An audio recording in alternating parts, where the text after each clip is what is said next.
प्यारा, चमकता एक सितारा, जिस हाल में रहा तू लब्बैक है पुकारा। तेरी इस अदा पे हुए हम तो तेरे फैन, तेरी इस अदा पे हुए हम तो तेरे फैन। हक का तू राही है आशिकों के दिल का चैन। तो हुजूर सैयद आलम सल्लल्लाहु अलैहि वसल्लम की उम्मत के लिए मैंने आपसे अर्ज की थी पहले दिन आते साथ ही कि बातें नहीं काम। मोहब्बत के दावे सबके बहुत बड़े हैं, लेकिन काम भी जरूरी है। अगर सिर्फ बातों की हद तक हो तो जराबें उतार के जूते उतार के मदीने में और भी बड़े फिर रहे हैं, लेकिन कौम की हालत क्या कर दी है। भूख से मार दिया है, अफलास से मार दिया है, कौम का पता ही नहीं। सबसे बुनियादी बात, किसी ने पूछा हमारे कायद से कि इस्लाम क्या देता है, तो आपने फरमाया इस्लाम बुनियादी ज़रूरतें ज़रूरतमंद के दरवाजे तक पहुंचाता है। अब इससे जामे इस्लाम की तशरीह क्या हो सकती है कि बुनियादी ज़रूरतों को ज़रूरतमंद के दरवाजे तक पहुंचाता है। अगर कोई आटे का ज़रूरतमंद है तो उसके दरवाजे तक पहुंचाता है, ये नहीं कि उसको आटे की लाइनों में खड़ा कर देता है। इस्लाम की मईशत यह है, लेकिन बदल दिया तूने रुख मशरिक को है मगरिब, तेरी हवा से बचाए खुदा ज़माने को। आज हुआ ये कि सब कुछ खाकर आज पाकिस्तान के सबसे बड़े सूबे का गवर्नर ये कह रहा है कि हमने कुछ पैसे या उधार के बदले हमसे IMF ने सब कुछ लिखवा लिया है। आप ये देखें कि दुनिया में कहीं भी जब कौमें इंसान बसते हैं तो वहाँ उधार लिए भी जाते हैं, दिए भी जाते हैं। हर मार्केट, बाजार, गली कूचा, मुल्क, सरहद, सल्तनत, बर-ए-आज़म में ऐसा होता है कि जब ज़रूरत पड़ती है उधार लिया भी जाता है, दिया भी जाता है। लेकिन ये कौन सी बात है कि तुमने गैरत भी रख दी, कौम भी गिरवी रख दी, सारा कुछ रख दिया, और उसके बाद ये कहते हो कि जनाब हम मईशत के बड़े चैंपियन हैं, हम पाकिस्तान को सही सिमत में लेकर जा रहे हैं, हमने पाकिस्तान की मईशत को ऐसे कर दिया है, आलमी सतह पर यूँ कर रहे हैं, यूँ कर रहे हैं। लेकिन हकीकत बात तो ये है कि ये आप और मेरी आने वाली नस्लों को भी बेच चुके हैं। इस्लाम देखें, हज़रत उमर रज़ी अल्लाह ताला अन्हो ने बैठकर मस्जिद नबी में क्या दुआ की। मसला ये है कि हमने हुक्मरानी को अयाशी का ज़रिया बना दिया है।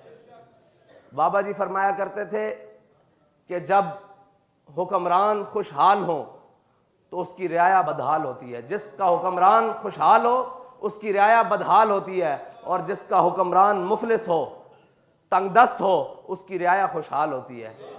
इसके ऊपर एक साथी ने रात को ही बात सुनाई कि हमारे कायद मोहतरम फरमाया करते थे कि हज़रत उमर बिन अब्दुल अजीज़ को उनका एक पुराना साथी दोस्त मिला कुछ अरसे के बाद। उसने देखा कि वो बिल्कुल कमज़ोर हो चुके हैं, लागर हो चुके हैं, जिस्मानी तौर पर बड़े कमज़ोर हो चुके हैं, तो आपकी चेहरे की हड्डियाँ चेहरे की ये वाज़े हो रही हैं। तो उसने कहा उमर बिन अब्दुल अजीज़ ये तुझे क्या हुआ, जब से तू हुक्मरान बना है मैंने आज तुझे देखा है तू बड़ा कमज़ोर हो गया है। फरमाया मुझे तो यूँ देख रहा है मेरी रियाया देख सेहतमंद हो गई है कि नहीं होगी।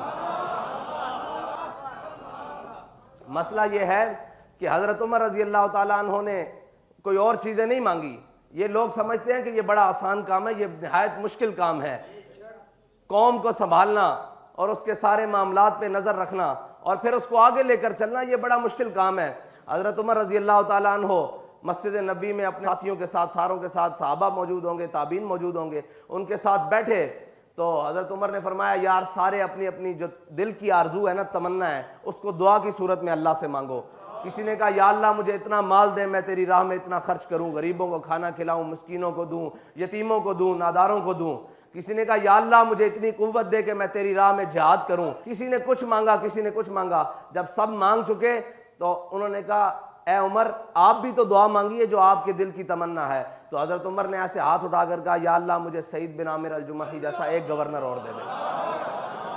देखें जी, ये दुआए उमर है और तमन्नाए उमर है। दुआए उमर है और साथ में तमन्नाए उमर है कि उमर की तमन्ना यह है कि मुझे जिंदगी ना दे लंबी, मुझे कुछ ना दे, मुझे एक सईद बिन आमिर अल-जुमही जैसा गवर्नर दे दे। और वह सईद बिन आमिर अल-जुमही जैसा गवर्नर क्या है? तो हज़रत सईद बिन आमिर अल-जुमही वो हैं कि जब हज़रत उमर ने अपने दौरे खिलाफत में गरीबों की, हिम्स के गरीबों की लिस्ट मंगवाई तो सबसे ऊपर एक नाम लिखा हुआ पाया, उसके ऊपर लिखा था सईद बिन आमिर। हज़रत उमर ने फरमाया ये सईद बिन आमिर वही है जो हमारा गवर्नर हिम्स है। उन्होंने कहा जी ये वही है जिसको आपने गवर्नर लगाया है हिम्स का, ये सईद बिन आमिर अल-जुमही है। फिर आपकी कुछ शिकायत मदीना पाक में पहुंची। वो सारा आपने वाक़या सुना है। मसला ये है कि ये नहीं कि मुझे वो लश्कर दे दे। हज़रत उमर बहुत कुछ मांग सकते थे, सारा कुछ, लेकिन बंदा मांगा, दयानतदार मांगा, और वो मांगा जिसको अपने से ज़्यादा अपनी कौम और अपने ओहदे की जो हैसियत है और हसासियत है उसका पास था। ये है इस्लाम। और हज़रत उमर के दौर में ही जब ईरान फतह हुआ तो बाज़ रिवायतें हैं, मुख्तलिफ रवायतें हैं, उसमें हज़रत उमर रज़ी अल्लाह ताला अन्हो को जब हज़रत साद बिन वकास ने माल गनीमत भेजा ना, तो साथ में एक लिस्ट भी भेजी।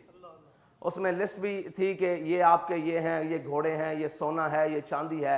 हज़रत उमर ने कहा कि जा इनको लाओ, मस्जिद नबी में रखते जाओ। जब माल गनीमत आता गया आता गया आता गया, आखिर में लिखा हुआ था कि इतनी सुइयाँ भी हैं, ये जो सुई नहीं होती, सुई लिखा हुआ था, इतनी सुइयाँ भी हैं। तो हज़रत उमर ने कहा यार सारा माल गनीमत आ गया है, ये सुइयाँ भी लिखी हुई हैं। तो एक सहाबी ने या एक मुजाहिद ने अपनी जेब से निकाल कर वो पैकेट दिया कि हुजूर ये सुइयाँ भी आपकी माल गनीमत में हैं, ये